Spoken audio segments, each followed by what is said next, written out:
계속해서 우리 로마서 강의 말씀 듣도록 하겠습니다. 칭의론의 5회 제목부터가 힘들죠. 네, 여러분 그 로마서 강의 들으면서 로마서 말씀 들으면 계속 반복해서 이건 우리들 들어야 될 말씀입니다.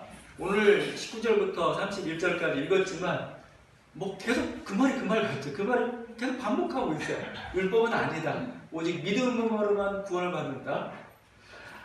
이게 바로 우리가 얘기하는 칭의론이라는 겁니다. 개신교의 핵심 교리입니다. 그러니까 개신교 여러 가지 삼위일체론보다 더 중요한 게 뭐냐면 칭의론입니다. 사실은 개신교가 이것 위에 서 있고 이것 때문에 카톨릭과 갈라졌어요. 개신교 있게 한 그 교리가 바로 이 칭의론이라는 겁니다. 뭐 내용은 여러분 다 알고 있는 내용이에요. 예수를 믿으면 구원받는다 이거예요. 아주 단순한 내용입니다. 예수를 믿어야 구원받는다. 내 행위가 아니고 내 의가 아니고 예수를 믿어야 내가 천국에 갈 수 있다 이거예요. 카톨릭은 중세교회의 그 연장선상에 있죠.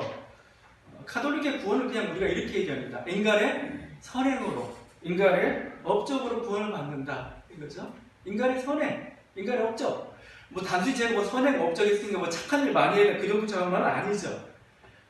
카톨릭이 뭐는 하나님의 은혜나 아니면 뭐 그리스도의 속죄를 부인한다 그런 건 아닙니다. 그런 건 아니지만 이런 모든 은혜를 도구로 해가지고 자신의 행업을 쌓아야 돼요.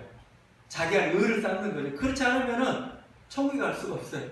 천국에 못 간 사람들 어디로 갑니까? 연옥에 가요. 연옥은 뭐예요? 정화의 장소입니다. 거기에 자기 악들을 다시 씻어내고 천국에 들어가기 위해서 이렇게 연단을 또 받아야 되는 그런 장소, 정화의 장소이죠. 근데 처음 개신교가 나올 때 칭의론을 들고 나왔는데 그럼 뭐냐면 결국은 이렇게 하물며 하는 노력을 했지만 인간이 그 하나님이 원하는 그 수준에 도달할 수가 없다 이거죠. 그렇게 될 수가 없다는 거예요. 여러분 이게 단순히 그냥 우리가 그래 뭐 교리가 아니고 이들은 뭐 루터나 칼빈이나 모든 종교 개혁자들 그들의 어떤 삶 속에 얻은 결론이에요. 도무지 내가 하나님의 의를 내가 업적을 쌓으려는데 안 돼요. 어느 정도 수준이어야 내가 만족할 수 있을까? 그걸 우리가 알 수 없다 이거죠. 이룰 수 없다 이거죠. 그 반성 속에서 그럼 우리가 어떻게 하나님 앞에 받아들이지냐 이거죠. 로마서를 다시 읽다가 깨달은 게 그거였어요. 그게 아니었구나요. 우리 어떤 행위나 뭐 행위한다고 얼마나 우리가 뭐 나타나게 뭔가 잘난 체 해봤자 뭐 어느 정도 수준에 다다를 수 있겠습니까? 그까지는 안 된다 이거죠. 결국은 예수 그리스도의 의만이 우리를 구원할 수 있다 그런 깨달음이죠. 그래서 칭의라고 합니다. 칭의가 의롭다 칭했다는 거잖아요. 네가 죄인이고 너는 그럴 자격이 없지만 그냥 하나님이 너를 의인으로 받아주겠다 이거 칭하겠다 이거죠. 그래서 내가 하나님 앞에 받아들여지는 겁니다. 나는 아직도 죄인이고 나는 아직도 부족한 사람이지만 뭐예요. 하나님이 나를 받아줬기 때문에 나는 뭐 이제 하나님 앞에 설 수 있다. 이게 칭의론입니다. 그래서 교회학교에서 부르던 우리가 찬양인데 이 가장 대표적으로 잘 보여주고 있습니다. 돈으로도 못 가요 하나님 나라. 내가 아무리 부자 돼도 안 된단 말입니다. 마음 착해도 못 가요. 내가 아무리 선해도 안 된단 말이죠. 선하다고 당신 얼마만큼 선하다고 까지 뒤져볼까요? 우린 그렇게 자신할 수가 없어요. 뭐 여러 가지 뭐 얼굴 예뻐도 못 간대요. 얼굴 예뻐도 성형 수술해도 안 된다는 거고요. 그럼 뭐냐? 믿음으로 가는 나라 하나님 나라예요. 믿음으로 가는. 예수 그리스도를 믿음으로 고백할 때 우리는 거기에 갈 수가 있습니다. 오늘 말씀 계속 반복해서 말씀하고 있는 겁니다. 20절 말씀이죠. 율법의 행위로 그의 앞에 의롭다 하심을 얻을 육체가 없나니 율법으로는 죄를 깨달아. 우리가 도덕 굉장히 좋아하죠. 뭔가 이렇게 저도 막 사서삼견이나 유교 제가 그 예수님 처음 믿을 때 교회 왜 나왔느냐? 다른 게 아닙니다. 저는 산상수훈 말씀 읽으려고 나와서 너무 좋았거든요. 제가 저문으로 들어가는 이 말씀 굉장히 좋아해요. 거의 좌우명체를 암송할 정도인데. 그러니까 이 말씀은 또 뭔가 이렇게 도덕적이고 그게 좋아요. 그렇게 살아보자 이거죠. 그게 통칭율법입니다. 그 행위로 의롭다 하시는 받을 육체가 없다는 게 지금 성경의 선언이에요. 율법이 이렇게 표현합니다. 마치 촛불과 같습니다. 촛불. 그러니까 어두운 세계에 우리가 살고 있는데 촛불이 밝혀졌습니다. 촛불이 딱 밝혀지니까 이게 뭐예요? 모든 게 다 드러나기 시작합니다. 막 더러운 것, 뭐 여러 가지 것들 다 드러나기 시작합니다. 심지어 자기가 먹던 빵까지 보니까 그 빵에 아유, 병균들이 득실거리라고 아주 안 좋아요. 근데 전에는 그냥 맛있게 먹었는데 율법을 알고 나니까 뭐야? 더 이상 못 먹겠어요. 더러운 게 보이니까. 여러분들 더러운 거 보면 먹을 수가 있나요? 율법은 뭐라고 표현하냐면 율법은 죄를 깨달음이라 표현하고 있습니다. 근데 뭐예요? 이게 더 우리를 괴롭게 만들어요. 전에 몰랐을 때는 그냥 나 그냥 가 살겠는데 이게 자꾸 죄라고 얘기하고 거기에 살려고 했는데 그 수준이 안 맞으니까 아예 못하겠다 이거죠. 이게 바로 우리들의 어떤 좌절이죠. 그런데 하나님께서 다른 구원의 길을 이렇게 열어 놓으셨다는 거죠. 예수 그리스도를 통한 거죠. 22절입니다. 그 예수 그리스도를 믿음으로 말미암아 모든 믿는 자에게 미치는 하나님의 의다는 거죠. 거기에 절망한 사람들에게 보여요. 그게 아니고 하나님께 다른 길을 주셨다 이거죠. 그리스도를 믿는 자들에게 하나님의 자녀가 되는 구원받은 은혜를 주셨다. 24절이죠. 그리스도 예수 안에 속량으로 말미암아 하나님의 은혜로 값없이 의롭다 하심을 입었다. 속량이라는 표현이 있어요. 속량. 속량이라는 건 뭐예요? 돈 주고 사는 거예요. 돈 주고. 우린 노예, 죄의 노예고 여기 해방받을 수가 없는데 누가 와서 우리를 죄로부터 우리를 이렇게 풀어줬어요. 대신 돈 주고 피값으로 우리를 사신 거죠. 이걸 그냥 오늘 대속신학이라고 하죠. 제사로 설명하는 거예요. 제사. 25절에 그의 피로서 믿음으로 말미암는 화목제물입니다. 화목제물. 하나님과 우리 사이가 하나님 거룩한 분이기에 그 앞에 갈 수가 없습니다. 죄가 있는 사람은 갈 수가 없습니다.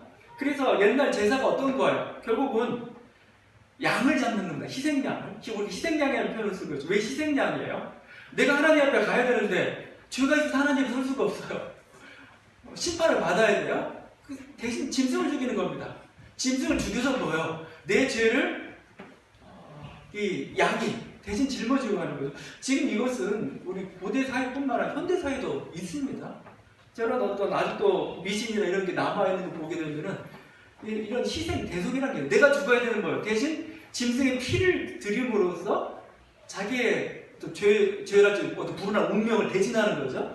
비슷한 겁니다. 예수 그리스도가 십자가에서 그런 희생양으로, 영원한 희생양으로서 단번에 제사를 드렸다 이거죠. 우리가 예수 그리스도를 믿을 때 뭐죠? 그 희생양의 그 은혜가 바로 우리 것이 된다. 이게 바로 계속 반복하고 있는 그 말씀입니다.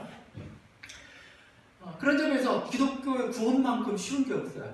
기독교의 천국 가는 것만큼 이렇게 쉬운 게 없습니다. 여러분 그냥 예수를 믿기만 하면 바로 천국 가요.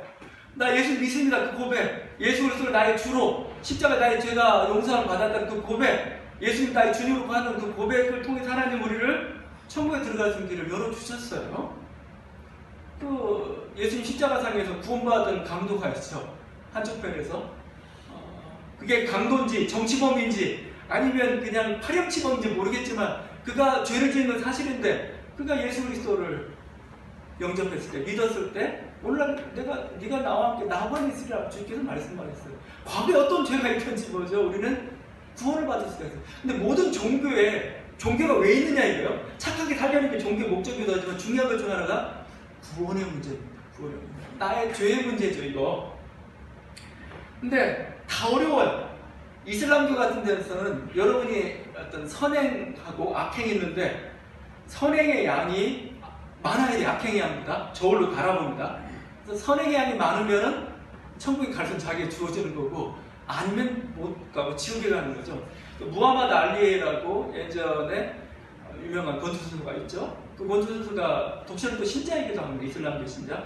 항상 호주머니에 라이터를 들고 다녔대요. 그래서 라이터를 들고 자기가 어떤 죄의 욕구가 솟아날 때, 죄의 유혹이 있을 때마다 자기 손에다 이렇게 불을 이렇게 댔다고 합니다.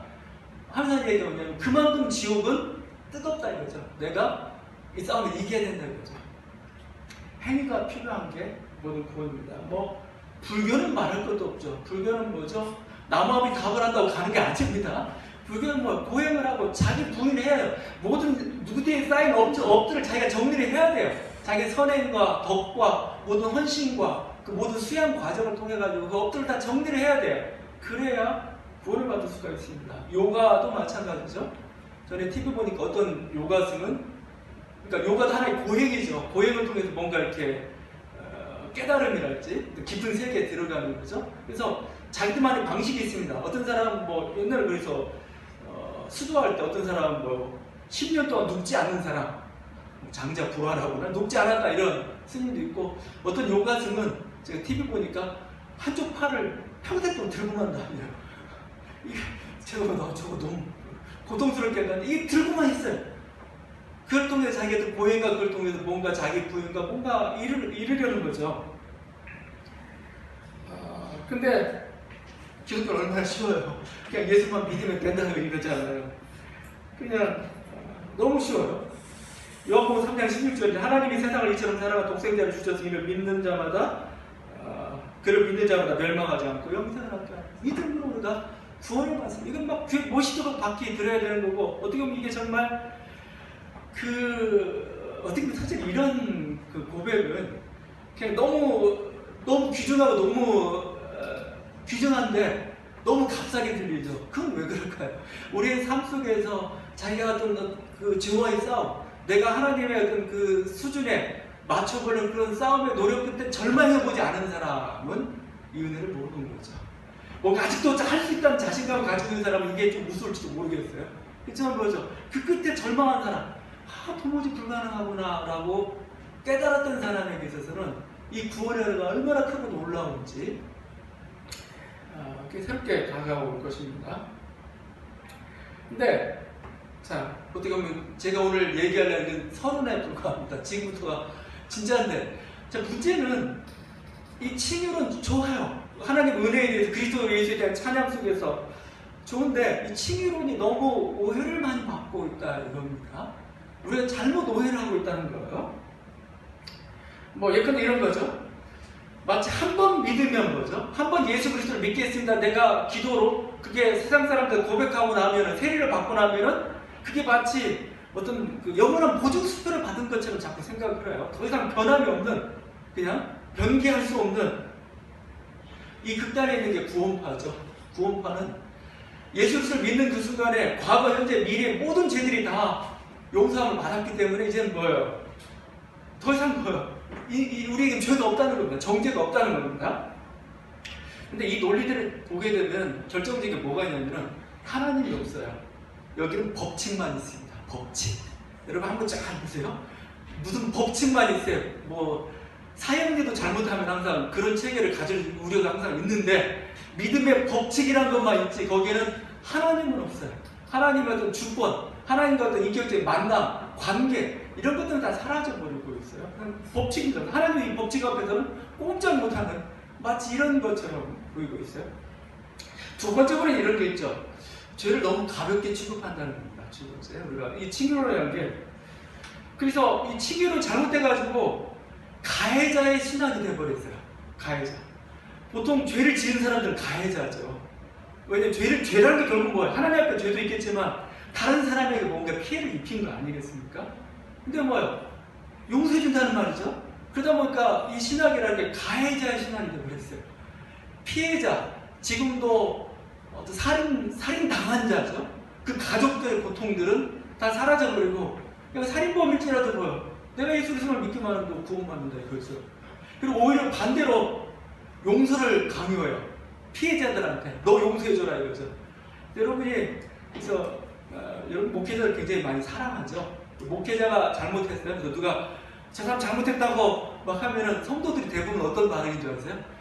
야, 주님도 주님을 용서했는데 목회자도 인간이니까 그냥 용서해줘라.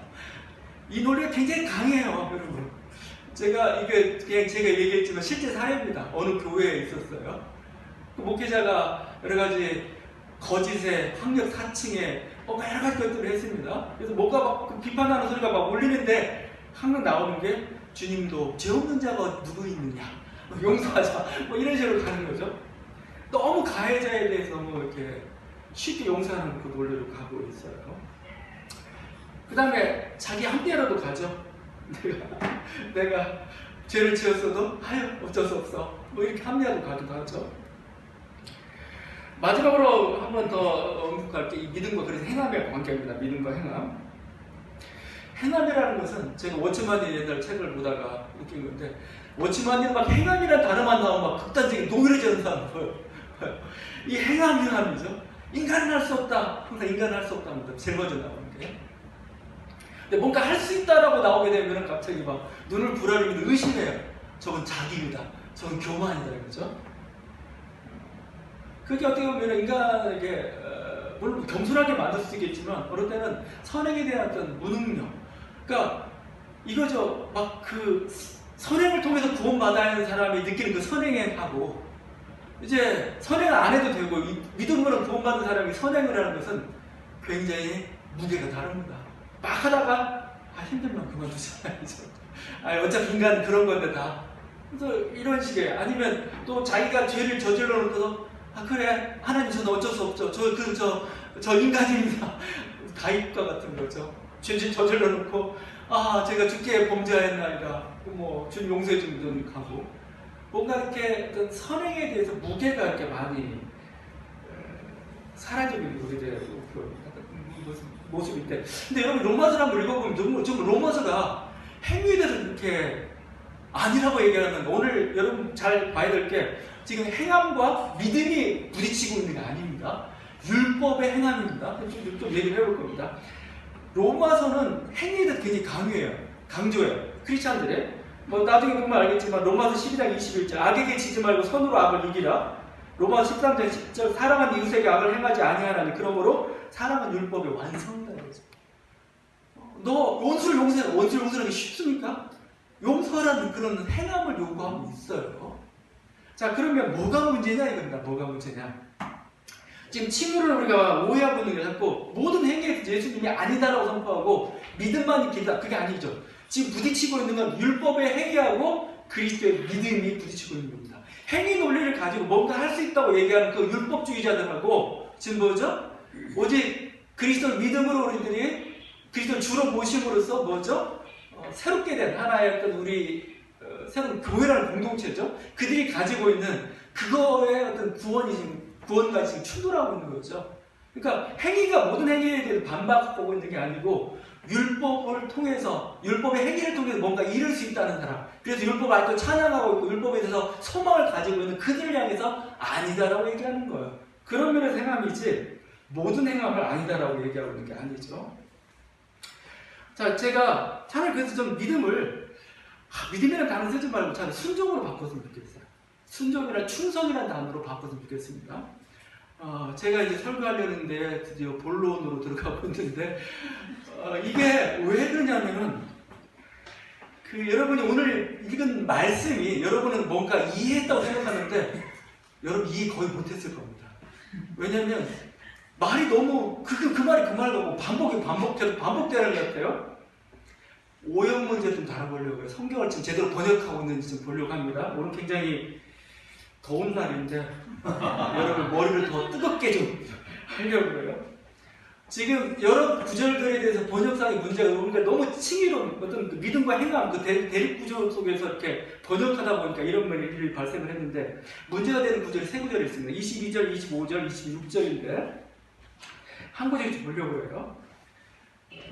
믿음이라는 단어가 나올 때 이 믿음이 우리의 믿음인지 그리스도의 믿음인지를 항상 보셔야 됩니다. 그게 우리 혼란스럽게 만들고 있어요. 그 22절 이렇게 되어 있죠. 22절 여러분 잘 읽어보면은 동어 반복입니다. 곧 예수 그리스도를 믿음으로 말미암아 모든 믿는 자에게 미치는 하나님의 은이 차별이 없느니라. 여기 여러분 그냥 이해가 되는지 모르겠는데 이겁니다. 예수 그리스도를 믿음으로 말미암아하고 모든 믿는 자는 동어 반복이에요. 그렇죠? 예수 그리스도를 믿음으로 말미암아 22절 빼버렸다고 보시죠. 그러면 문장이 더 깔끔해집니다. 곧 모든 믿는 자에게 미치는 하나님의 은이. 이러면 깨끗한데 왜? 예수 그리스도를 믿음으로 말미암아 왜 또 들어갔냐 이거. 중요하니까 강조하려고. 근데 여러분이 원문을 보게 되면 좀 다른 해석이 가능합니다. 원문이, 그래서 여러분 제가 뭐를 복잡하게 한다는 말을 여기 쓰고 있는데 디아피스테오스 예수 그리스도입니다. 예수 그리스도의 믿음 이렇게 번역해요. 예수 그리스도의 믿음. 그러면은 이 소유격은 항상 문제가 붙어요. 예수 그리스도를 믿는 거냐 아니면 예수 그리스도 가진 믿음이냐 이겁니다. 여기는 예수 그리스도의 믿음입니다. 예수 그리스도. 그러면은 그 무슨 뜻이냐? 예수 그리스도는 믿음이라고 예수 그리스도 누굴 믿는다는 말이 안 되죠. 예수 그리스도의 신실함으로 번역해야 됩니다. 예수 그리스도의 신실함. 예수 그리스도의 신실함. 그래가지고 우리들이 가지고 있는 그 믿음이 어떻게 주어졌는가를 설명하는 말입니다. 예수 그리스도의 그 신실함 때문에 이런 은혜가 베풀어졌고, 그리고 그걸 믿음으로써 우리는 구원을 받는다. 지금 이 얘기를 반복하고 있습니다. 예수 그리스도의 신실함은 제가 다음에 설명할 겁니다. 25절도 마찬가지입니다. 25절인데 이거죠. 이 예수를 하나님이 그의 피로써 믿음으로 말미암는 화목제물로 세우셨으니, 여기서 믿음으로 말미암는도 빼도 됩니다. 믿음으로 말미암. 이렇게 하면 보세요. 25절. 정신 바짝 차려야 된다 지금. 이 예수를 하나님이 그의 피로써 화목제물로 세우셨으니, 얼마나 깔끔해요. 제가 여러분이 칭의로 쓴다면 이렇게 씁니다. 예수 그리스도의 피로써, 예수를 하나님 그의 피로써 화목제물로 세우셨으니 딱 좋은데, 믿음으로 말미암으니까 뭔가 이게 뭐예요 이게? 자, 왜 넣었을까요? 이것도 역시 피로서를 설명하고 있습니다. 죽음이죠. 예수 그리스도의 죽음인데 그 죽음이 뭐냐 이거예요? 죽음에 대한 거. 원문이 이렇게 됐습니다. 디아테스 피스테오스인데 믿음을 통해서입니다. 그냥 원문은 믿음을 통해서입니다. 믿음. 근데 누구의 믿음인지는 나오진 않아요. 그런데 이렇게 여러 가지 이렇게 상황을 보면서 이렇게 해석하다 보면은 이것을 그리스도의 신실함으로 바꾸는 게 더 낫습니다. 그죠? 그리스도의 신실함으로, 피로서가 뭐예요? 죽음인데 그게 뭐예요? 그리스도의 신실함을 증명하는 겁니다. 죽음이라는 게. 그건 또 설명할 겁니다. 그리스도의 신실함으로 번역을 해야 돼요. 마지막 26절입니다. 또한 예수 믿는 자를 의롭다 하려 하십니다. 예수 믿는 자를 의롭다 하려 하십니다.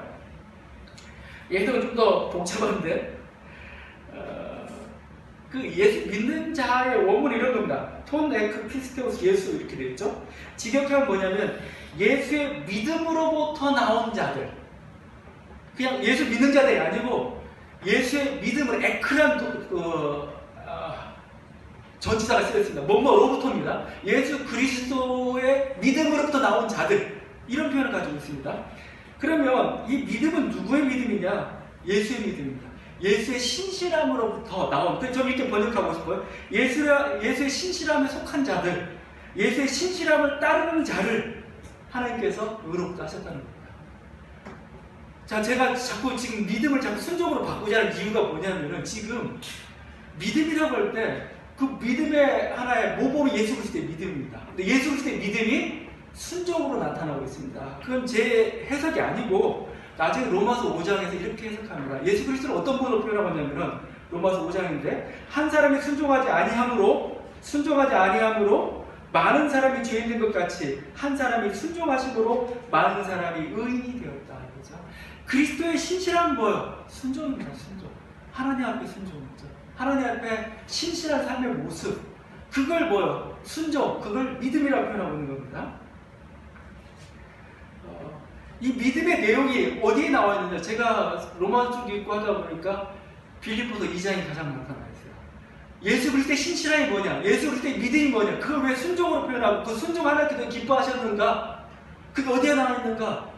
빌립보서 2장에 나와 있는 그리스도 찬가에 가장 잘 나타나 있습니다. 제가 한번 읽어보겠습니다.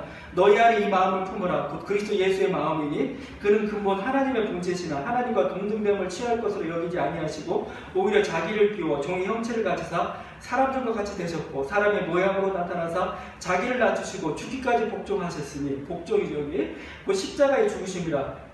죽으심이죠. 피로써죠. 이러므로 하나님이 그를 지극히 높여 모든 이름 위에 뛰어난 이름을 주사 하늘에 있는 자들과 땅에 있는 자들과 땅 아래에 있는 자들로 모든 무릎을 예수의 이름에 꿇게 하시고 모든 이름으로 예수 그리스도를 주라 시인하여 하나님 아버지께 영광을 돌리게 하셨느니라.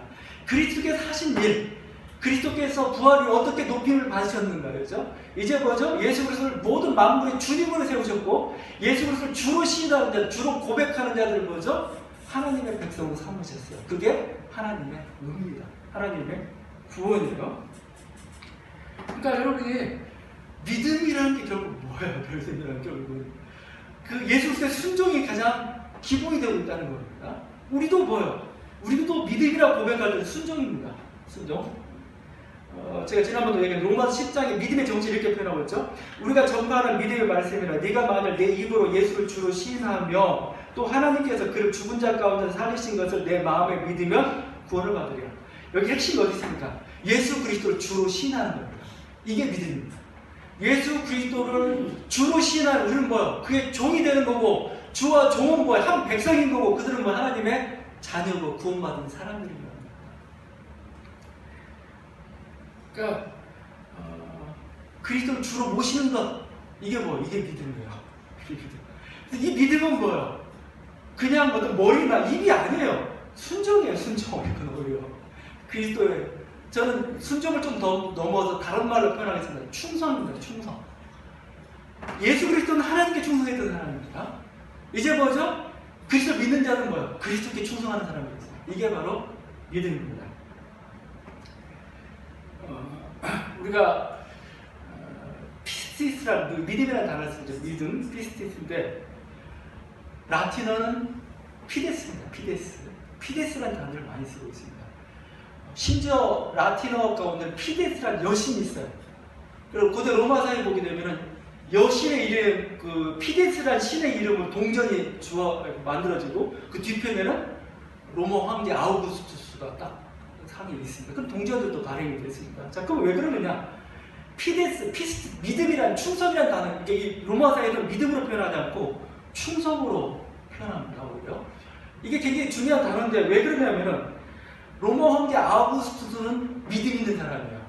충성스러운 사람입니다. 신실한 사람입니다. 왜 그러냐면은 로마 종교를 다시 일으킨 사람이에요. 이 사람은 로마 종교를 다시, 사라져갔던 로마 제국의 명예와 그 종교를 다시 일으켰던 사람, 바로 그게 아우구스투스죠. 그래서 그는 신실한 사람, 믿음 있는 사람을 이렇게 불리고 있습니다. 그럼 백성들에게서는 뭐예요? 그 아우구스투스에게 충성하는 게 믿음입니다. 충성이 믿음이에요. 그러니까 제가 그리스도를 주로 신한다는 것, 이게 믿음이고, 이게 바로 그것은 바로 충성이라고 얘기하는 게 달리 얘기하는 게 아니죠. 의롭다 하시면 구원을 받는다는 것, 그리스도께 충성하는 사람입니다. 그리스도만이 나의 주님이시고 내가 저분을 위해서 충성하겠습니다. 이게 바로 믿음이고, 이런 사람들이 의를 얻는다는 거예요. 구원을 얻는다는 거예요. 그렇기 때문에 이 믿음은 당연히 행함에 따오르는 거죠. 주님의 뜻을 기뻐하는 것, 주님의 기뻐하시는 뜻을 행하는 것, 예수님이 이걸 원해요. 그걸 행하는 것, 그게 종이죠. 여러분이 내 생각이 있어요. 그러면 주님의 뜻은 이거예요. 그럼 내 생각대로 했으면 그럼 믿음이 없는 겁니다. 충성하지 않는 거예요. 주님의 말씀에 충성해야 주님의 종이죠. 그래서 베드로는 70번씩 7번이나 용서하라는 말씀을 순종해야 했습니다. 이 말씀을 순종하지 않는 사람은 뭐예요? 그렇게 종이 아니에요. 믿음이 없는 사람인 겁니다. 여러분, 어떤 종이 주인하고 계약을 맺었어요. 딱 해가지고, 좋습니다. 저는 당신과 당신의 영원한 종이 되겠습니다. 딱 두 달 뻥뻥 찍고 했습니다. 자, 그러면 그게 영원한 계약 문서입니까? 도무지 바뀔 수 없는 영원한 보증수표입니까? 아니죠. 만약에 이 종이 주인의 뜻을 따라 살지 않아요. 주인의 뜻을 자꾸 위배하며 삽니다. 주인이 그러면 계약 파기하면 끝나는 겁니다. 이거. 믿음이라는 게 그렇다는 거예요. 내가 한번 믿었기 때문에 영원히 변치 않는다? 그런 거 없어요. 나는 매일 오늘 아침에, 나는 오늘 삶의 현장 속에서 그리스도의 종으로서 나의 자기를 인식하고 내가 어떻게 살아갈까를 고민하고 그렇게 살아갈 때 그 사람이 그리스도의 종인 거예요. 믿음 있는 사람이죠. 제가 고대 문헌 중에 하나인데, 소아시아의 팜플라고니아라는 곳이 지역 주민들이 로마 황제에게 한 충성의 맹세가 있습니다. 왜 이걸 읽어드리려고 하냐면, 이 충성을 그리스도에게 바꿔야 됩니다. 이게 바로 믿음이라는 겁니다. 나는 내 삶의 전반을 통해서 나의 행동과 말과 생각까지도 시저 아우구스투스와 그의 자녀들 그리고 그의 후손들을 지지하고 도울 것을 맹세한다. 그들의 관심이 무엇이든지 간에 나는 나의 영혼뿐 아니라 몸을 아끼지 않을 것이라고, 심지어 생명과 아이들까지 아끼지 않고 충성할 것을 맹세한다. 나는 로마 제국 황제와 그들의 후손에 대하여 모독하고 그들을 대항하여 계획되는 모반들을 내가 보고 들을 때마다 나는 이 사실들을 로마 정부에 보고하겠다. 그들이 로마 제국에 대해 원수라고 여길 경우 우리는 그들을 공격하고 무기와 칼을 가지고 땅끝까지 쫓아갈 것이다. 충성의 맹세인데 그리스도로 바꿔보시오. 우리는 물론 폭력은 쓰지 않죠. 왜냐하면 주님이 원수를 사랑하라고 했으니까. 폭력을 쓰고 오히려 네 생명을 내어놓으라고 했으니까 우리는 더 이상 폭력으로 그렇게까지 막 쫓아가 죽이고 그러지는 않을 겁니다. 그렇지만 이 중심이 뭐예요? 중심이 그리스도가 있습니다. 그리스도의 기뻐하시는 일, 그리스도의 어떤 영광된 일이라면, 그가 명령하신 일이라면 나는 그 일을 따르겠습니다. 이게 바로 믿음입니다. 믿음의 사람의 모습인 거죠. 그래서 로마서 12장 이렇게 얘기하죠. 로마서 12장부터 윤리가 시작되는데 이렇게 합니다. 너희 몸을 하나님이 기뻐하시는 거룩한 산 제물로 드리라. 이는 너희의 드릴 영적 예배니라. 너희는 이 세대를 본받지 말고 오직 마음을 새롭게 함으로 변화를 받아 하나님의 선하시고 기뻐하시고 온전하신 뜻이 무엇인지 분별하도록 하라. 이게 충성된 종의 모습이에요. 그리스도가 지금 나 삶의 현장에서 나에게 뭘 원하시냐 이거야. 내가 이렇게 고난받고 아니면 내가 지금 뭔가 결단이 되는 순간 내가 뭔가 이렇게 지금 뭔가 이렇게 하여튼 선택해야 그 순간에 자기 생각대로 하지 않는 게 아니고 세상의 가치관들, 세상이 요구하는 기준 가지고 하지 않는 게 아니고 주님이 뭘 원하시나 이거예요. 주님이 기뻐하신 뜻이 뭐냐 이거예요. 이게 믿음이고 이게 충성된 사람이라는 거죠. 자기 자녀를 향해서도 뭔가 세상을 향해서도 뭔가 이렇게 내가 결정하는 그 기준이 뭐예요? 자기 가치가 자기 생각이 아니에요. 자기 생각이.